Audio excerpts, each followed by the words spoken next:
Now we're getting to the cream of the crop in this year's horror. The Menu surprised the hell out of me when I saw it in theaters, and then again when I saw it on HBO Max. I don't know what I was expecting, but most of the expectations I had were flipped, sautéed, and fricasseed.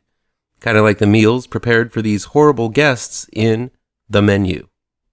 This is ML Miller Fright's Best in Horror Countdown 2022 through 2023. Counting down the best in horror within the window of October 1st, 2022 through September 30th, 2023. Number 4. The Menu was released November 18th, 2022. It's streaming on HBO Max from Searchlight Pictures. It's directed by Mark Mylod and written by Seth Reiss and Will Tracy. I am not a foodie.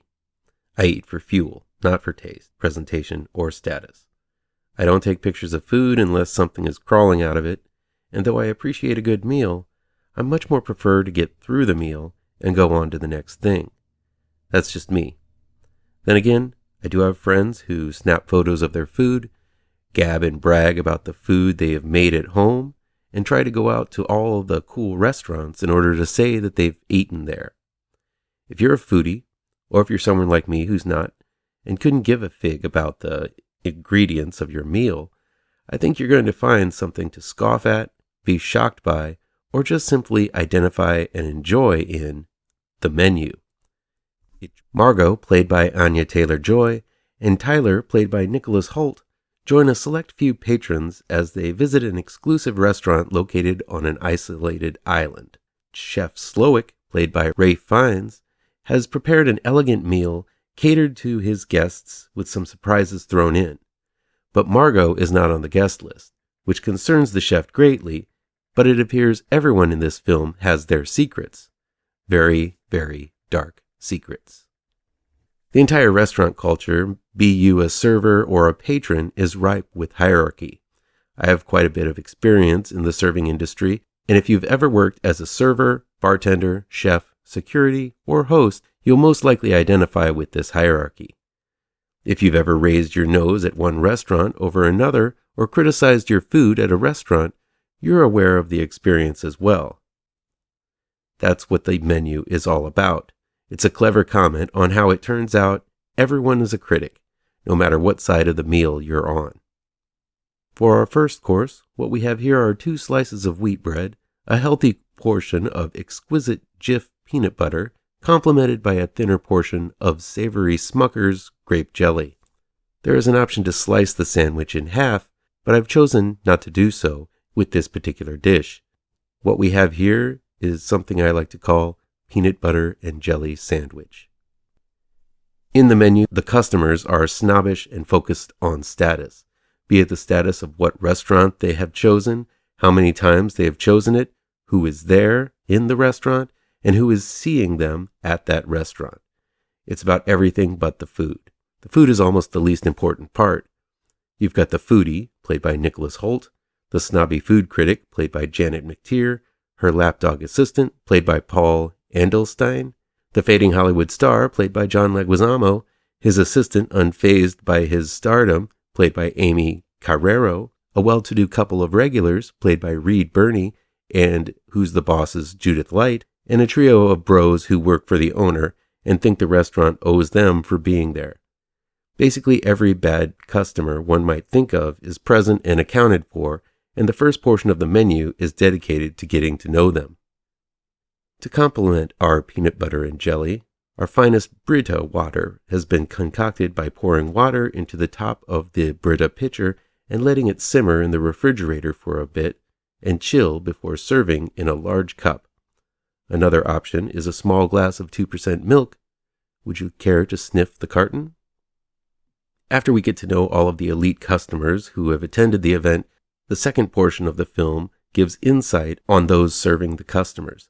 Mainly Ralph Fiennes as Chef Slowick, but also to a lesser extent Elsa the hostess played by Hong Chow, and the pair of line cooks played by Christina Bucado and Adam Aderkis. Elsa and the line cooks live to serve, impress, and gain the favor of Chef Slowick, which lead to their own downfall, but is very representative of how elevated the position of chef is in the service industry. Chef Slowik, on the other hand, is the perfect example of a professional in personal burnout. He's served for so long, the once-loved process of creating food to please the palate has fizzled to simply work. There is no passion, and if you'll notice from these descriptions of the cast, no real care or passion for the food itself. That's the entire point of the menu, and cleverly, director Mark Mylod and his writers Seth Reiss and Will Tracy have concocted a wonderfully clever and deviously played horror movie around that concept. Up next is a Hot Pocket. This one is chicken ranch flavor. Unwrap and place into the microwave for 3 minutes. Left to cool in the microwave. Then I forgot about it, so I had to nuke it again. Anya Taylor-Joy is Grace, the outlier. As usual, she's the center attraction, displaying fantastic presence and poise, even though it's vague throughout the film which side of the menu she's on. Is she a server or a patron? Aside from the chef's intent, that's one of the mysteries of the menu, and Margot's presence befuddles Chef Slowik, who has prepared for every detail of this meal save for her. What plays out might be compared to such films as The Hunt, but while that film focused on being a commentary on political differences, the menu digs its satirical teeth into a more common theme of culture's obsession with consumption. The actors bring their own to all of these diverse characters, but they are less than characters still and more archetypes illustrating foodie and restaurant culture. But it's okay that these roles are shallower than most because the focus is on the mystery here. The simpler the players, the more the mystery takes center stage. And with every course, the menu ratchets up the mystery one suspenseful step at a time. This is an unpredictable movie. It's filled with talented actors who bring a lot to their roles, but like all good tales of suspense, it never loses its plot. Using the structure of a 5-course meal, each course reveals a little bit about the intentions of the chef, and while you know this is a horror movie, the menu takes its sweet time getting to the horror. I didn't mind that at all, because I was enjoying seeing these rich characters, despite their broad representations, interact and bounce off of one another, mostly so caught up in their own lives and obsessions to notice what is really going on around them. The final course on tonight's menu, I present Grubhub.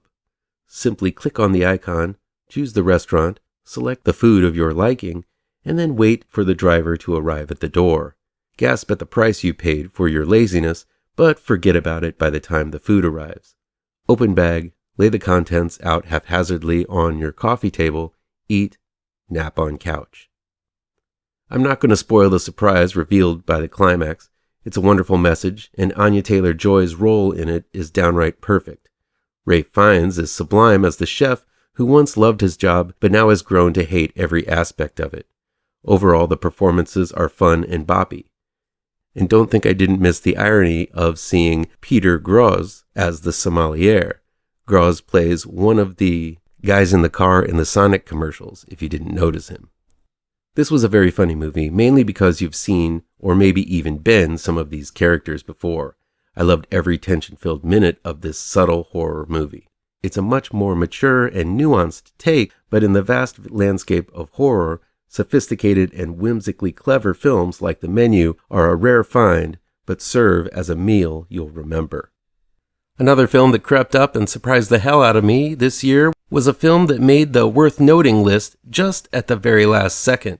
Who would have thought a Saw sequel would be so much fun and would blow The Exorcist Believer out of the water in cinemas in terms of fan and critical reception? No one would have called it, but damn, that Saw movie was pretty darn good. So I had to include it at the last minute on the countdown somewhere. So here it is. Saw 10 was released on September 29th, 2023. It's in theaters from Lionsgate and directed by Kevin Greutert and written by Josh Stolberg and Pete Goldfinger.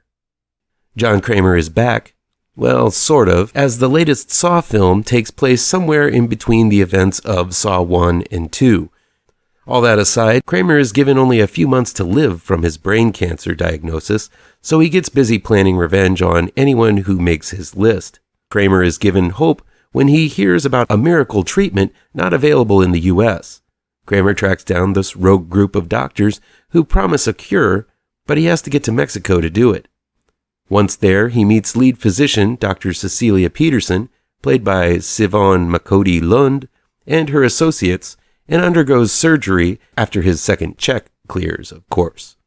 But as he awakens from the operation, Kramer realizes he's been scammed, so he, of course, gets jiggy with it, capturing the scammers and placing them into complex machinations and forcing them to make hard decisions with their lives hanging in the balance. Saw 10 is a Saw movie. It's the longest Saw movie to date, and during that screen time, filmmaker Kevin Greutert, who directed Saw 6 and Saw the Final Chapter, as well as edited the first 5 installments of the series, actually delivers a solid story arc for Kramer. Saw 10 takes some time to give some nice moments of character for Kramer, where the previous films chose to focus mainly on the torture devices and the victims wriggling around inside of them.